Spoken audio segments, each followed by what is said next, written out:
ఒక జర్నలిస్ట్గా ఉండి మరి ఎన్నో దఫాలుగా కూడా అతను జర్నలిజంలో ఉంటూ ఏ రకంగా దోపిడీ చేస్తూ ఎదిగిన పరిస్థితులు మనం చూసాం. ఈరోజు ఏబిఎన్ రాధాకృష్ణ గారు ఏదైతే మా మహిళల పట్ల, అదేవిధంగా మా వైఎస్ఆర్ కాంగ్రెస్ పార్టీ నాయకుల మీద, వాళ్ళ తల్లుల మీద, చెల్లుల మీద, భార్యల మీద చేసినటువంటి వ్యాఖ్యానాలు ఏవైతే ఉన్నాయో ఖచ్చితంగా అది వెనక్కి తీసుకోవాలి, క్షమాపణ కూడా చెప్పాలి.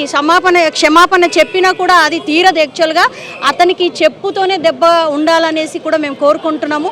ఇంకొకసారి ఇటువంటి వ్యాఖ్యలు ఎవరైనా చేయాలన్నా కూడా ఒళ్ళు దగ్గర పెట్టుకొని మాట్లాడాలి. ఈరోజు భారతదేశంలో మనకున్నటువంటి కల్చర్, మనకున్నటువంటి సాంప్రదాయాన్ని కాపాడుకునేలాగా ముందుకెళ్ళాలండి. ఈరోజు ఈ రాధాకృష్ణ చేసినటువంటి వ్యాఖ్యానాలు ఏదైతే ఉన్నాయో దీనికి సభ్య సమాజం ఈరోజు తలదించుకునే పని ఈరోజు చేస్తున్నారని కూడా నేను తెలియజేసుకుంటున్నాను. ఖచ్చితంగా దీన్ని మేము భారీ ఎత్తున కూడా ఖండిస్తున్నాం. మా మహిళల ఒక మనోభావాన్ని దెబ్బతీసే హక్కు ఎవరిచ్చారు మీకు? మా మహిళల గురించి మాట్లాడే హక్కు మీకు ఎవరిచ్చారని ఈరోజు కూడా అడుగుతున్నాం మేము. మీ ఇంట్లో వాళ్ళకి అడగండి, మీ కూతుర్ని అడగండి, ఎలాగో భార్య లేరు, మీ కూతుర్ని అడగండి. మీరు ఏదైతే చిలుక పలుకులని ఈరోజు తీసుకొచ్చారో ఆర్టికల్స్ కానివ్వండి, అది మీ కూతుర్ని చదివించండి. మీ కూతురు, మీ అమ్మ ఏమంటుందో కూడా ఈసారి మీరు మాకు తెలియజేయవలసిందిగా మేము కోరుకుంటున్నాం. మహిళలకు ఒక గొప్ప ప్రాధాన్యత ఉంది. అలాంటి మహిళల మీద ఈ విధమైన రాతలు రాయడాన్ని ఏ విధంగా మనం చూడొచ్చు? ఈరోజు భారతదేశ జర్నలిజంలో, భారతదేశ చరిత్రలో జర్నలిజం విలువల్ని, ఫోర్త్ ఎస్టేట్గా ఉన్నటువంటి జర్నలిజంని ఈరోజు తొంగలోకి తొక్కి కాల రాసి ఒక దిగజారుడుతనానికి వచ్చి ఏదైతే ఏబిఎన్ రాధాకృష్ణ చేసినటువంటి వ్యాఖ్యలు చాలా దురదృష్టకరం. మహిళా లోకాన్ని చాలా కించపరిచాయి. భారతీయ సంస్కృతి సాంప్రదాయాల్లో మహిళలకు చాలా గొప్ప పాత్ర ఉంది, గొప్ప ప్రాధాన్యత ఉంది. సీత లేని రామాయణం కానీ, ద్రౌపది లేని భారతం కానీ, సత్యభామ లేని భాగవతం కానీ మనం చూడం. అట్లాంటి చరిత్ర కలిగినటువంటి భారతదేశంలో ఈరోజు మహిళల కోసం అంటే వైఎస్ఆర్సీపీ నాయకులు జగన్మోహన్ రెడ్డి గారు చెప్తే వాళ్ళ భార్యలను కూడా చెల్లెలుగా భావించి వాళ్ళకి సంబంధాలు చూసి పెళ్ళిళ్ళు చేస్తారని వ్యాఖ్యానించడం ఎంత దురదృష్టకరం అని చెప్పి మేము ఈ సందర్భంగా ఆయన ప్రశ్నిస్తూ, అంటే మీ బుద్ధి ఎక్కడికి వెళుతుంది? ఇదేనా మీ సాంప్రదాయం? ఇదేనా మీ నేర్చుకున్నటువంటి ప్రాధాన్యత? మీ తల్లి ఇదేనా నేర్పింది మీకు? ఇంత ఘోరమా మహిళల కోసం, భారతదేశ మహిళల కోసం ఇంత నీచంగా మాట్లాడతారా అని చెప్పి మేము ఈ సందర్భంగా ప్రశ్నిస్తూ ఈరోజు ఇక్కడ ఏబిఎన్ ఆంధ్రజ్యోతి దగ్గర ఉమ్మడి విశాఖపట్నం నాయకులందరం కూడా ఇక్కడ నిరసన కార్యక్రమం తెలియజేయడం జరిగింది. మేము బేషరతుగా క్షమాపణ చెప్పండి మహిళా లోకానికి, లేని పక్షంలో దీని తక్క మూల్యం చెల్లించుకునే రోజు ఆసనం అవుతుందని చెప్పి మేము మీకు హెచ్చరిస్తున్నాం. చాలా తప్పు అండి. ఎందుకంటే రాధాకృష్ణ గారు మీరు చెప్పిన విషయాలు, మీరు రాసిన రాతలు కేవలం వైఎస్ఆర్సీపీ నాయకుల భార్యలకు, వైఎస్ఆర్సీపీ మహిళలకు సంబంధించింది కాదు. ఇది భారతదేశంలో ఉన్నటువంటి ప్రతి మహిళకు సంబంధించినటువంటి ఆత్మగౌరవానికి సంబంధించినటువంటి మాటలు ఇవి. మీరు ఈ రకంగా అసలు ఇంత ఘోరంగా, ఇంత నీచంగా పత్రికా ముసుగులో మీకు వ్యక్తిగతమైనటువంటి అవసరాలు ఉంటే, లేకపోతే ఈరోజు ముఖ్యమంత్రి గారి దగ్గర మీరు ఏదైనా బెనిఫిట్ పొందాలనుకుంటే, రేపు ఏదైనా నామినేటెడ్ పదవులు పొందాలనుకుంటే వైఎస్ఆర్సీపీ మహిళలకో, వైఎస్ఆర్సీపీ నాయకులకో తిడతానో, లేకపోతే వారిపై ఇలాంటి రాతలు రాస్తున్నావు కాదు. ఖచ్చితంగా ఇది చాలా తప్పుడు. పెద్దలందరూ మాట్లాడినట్టు ఏదైతే ఈ రోజున మహిళలు ఎక్కడైతే మహిళలు పూజింపబడతారో అక్కడ దేవతలు కొనియాడతారని చెప్పి ఉన్నటువంటి నానుడిని ఇవాళ మీ మాటల ద్వారా మీ సంస్కారం, మీ కుసంస్కారం ఎలాంటిదో అనేది ప్రజలకు తెలిసింది. ఖచ్చితంగా క్షమాపణ చెప్పండి. మహిళలకు క్షమాపణ, మహిళా లోకానికి క్షమాపణ చెప్పాలి. ఇది కేవలం వైఎస్ఆర్సీపీ సంబంధించినటువంటి మహిళల ఇష్యూ కాదు. మరోసారి చెప్తా ఉన్నాను, మహిళా లోకానికే మీరు మాట్లాడినటువంటి మాటలు ఎంతో సిగ్గుచేట, అవమానంతో తలదించుకున్న పరిస్థితి. మీ కుటుంబ సభ్యులు కూడా మీరా ఈ రకంగానే మీ తల్లిని, చెల్లి అందరూ ఉంటారు కదా, మీ ఫ్యామిలీలో కూడా మీ రిలేషన్స్ కూడా ఉంటారు కదా. అంటే తల్లికి చెల్లికి తేడా తెలియకుండా ఉన్నారా మీరు వినాలని చెప్పేసి ఈ సందర్భంలో క్షమాపణ చెప్పాల్సిందే డిమాండ్ చేస్తా ఉన్నాను. చట్టపరంగా ఎలాంటి చర్యలు తీసుకునే అవకాశం ఉందంటున్నారు ఏబిఎన్ రాధాకృష్ణ మేడం?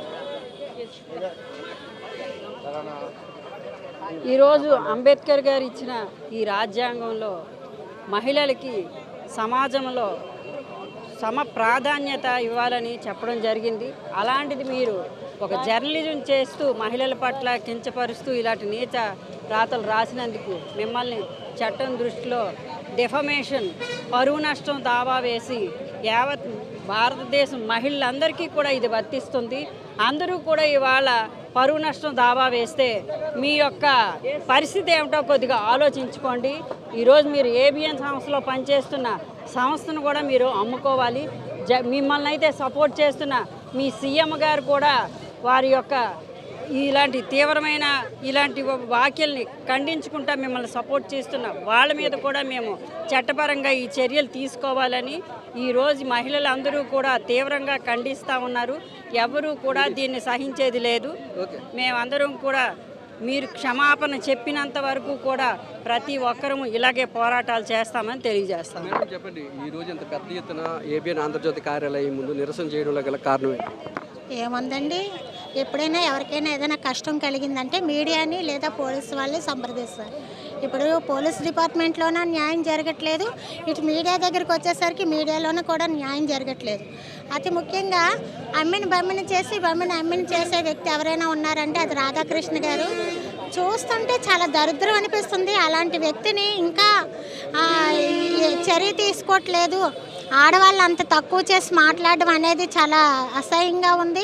వాళ్ళ ఇంట్లో అక్క చెల్లెళ్ళు ఉంటారు, వాళ్ళ కడుపుని పుట్టిన బిడ్డలు ఉంటారు. తల్లే కదా కన్నది, ఏ గాడిదలకో ఎక్కడో పుట్టలేదు కదా, తల్లికే కదా పుట్టాడు. అలాంటి తల్లి చెల్లి అక్క ఉన్నారనే ఆలోచన జ్ఞానం లేకుండా అసభ్యకరంగా మాట్లాడడం అనేది చాలా దారుణంగా ఉంది. ఇలాంటి వ్యక్తి పైన ప్రత్యేకమైన చర్య తీసుకొని రెండోసారి మళ్ళీ ఇలాంటి మాటలు మాట్లాడకుండా అతనికి తగిన బుద్ధి చెప్పాలని రాధాకృష్ణ గారికి మేము ముఖ్యంగా మహిళలందరూ కోరుకుంటున్నాం. మేడం చెప్పండి, రానున్న రోజుల్లో ఈ పోరాటం ఏ విధంగా ఉండబోతుంది? అందరికీ నమస్కారం అండి. ఈరోజు మరి చాలా బాధాకరమైన విషయం. మరి ఏదైతే జగనన్న మావిగన్ అనే కాన్సెప్ట్ తీసుకొచ్చారో దాన్ని వారవలేక మరి ఈరోజు ఏబిఎన్ రాధాకృష్ణ గారు మహిళల మీద కొత్త పలుకు అనే దాని మీద వ్యాసం రాస్తూ మహిళల్ని చాలా హీనంగా మాట్లాడడం చూస్తాను. మరి తనకి భార్య ఉంది, చెల్లి ఉంది, వాళ్ళని వీళ్ళని ఒకే విధంగా చూస్తారా మీరు కూడా అని తెలియజేస్తూ, మరి మహిళల్ని ఇంత నీచంగా మాట్లాడుతున్నా మీకు మరి గవర్నమెంట్ కూటమి ప్రభుత్వం ఉన్నా సరే మహిళల మీద నగాత్యాలు జరుగుతున్నా, ఇంత నీచంగా మాట్లాడుతున్నా సరే మరి నోరు పెదపకుండా ఉన్న కూటమి ప్రభుత్వానికి మహిళలందరూ కూడా గట్టిగా బుద్ధి చెప్పడానికి ఉన్నారండి. మరి మహిళలందరికీ కూడా ఈ పరంగా రాధాకృష్ణ గారు ఏమైతే మాట్లాడినారో ఆ మాటలు పేపర్ పూర్వకంగానే మళ్ళీ క్షమాపణ చెప్పాలని మేము గట్టిగా కోరుకుంటూ జై జగన్. మహిళలు కించపరిచే విధంగా మాట్లాడిన రాధాకృష్ణ మీద చట్టపరంగా ఎలాంటి చర్యలు తీసుకోవాలని మీరు డిమాండ్ చేస్తారు? చట్టపరంగా అతనికి చర్య తీసుకోవాలా. మహిళలంతా అంత నీచంగా మాట్లాడిన రాధాకృష్ణ గారికి అది అతను ఒక పెద్ద బ్రోకర్ ఎదవా. ఆ బ్రోకరేజం చేసుకొని ఒక మహిళలకి ఇంత కించపరిచి ఈ విధంగా మాట్లాడితే అతనికి సహించేది లేదు. అట్రాసిటీ కేసు నమోదు చేయాలి, ఎస్టీ అట్రాసిటీ కేసు నమోదు చేయాలి, అతనికి తక్షణం అరెస్ట్ చేయాలని మా డిమాండ్. ఒళ్ళు దగ్గర పెట్టుకోవాలని రాధాకృష్ణ అనేది మా డిమాండ్. ఇంకొకసారి ఇలాంటి పేలి మహిళలకి తక్కువగా చూసి అలాగంటే అతనికి ఒక అక్క లేదా, చెల్లి లేదా, భార్య లేదా, అమ్మ లేదా, ఏ కడుపులో పుట్టిన ఎదవాయుడు ఒక ఫ్రాడ్ ఎదవా. ఈసారి కానీ ఇలాంటి పేలినందుకు ఇంత రాష్ట్ర మహిళలందరికీ కూడా రాధాకృష్ణ క్షమాపణ అడగాల, అతనికి తక్షణమే అరెస్ట్ చేయాలని మా డిమాండ్.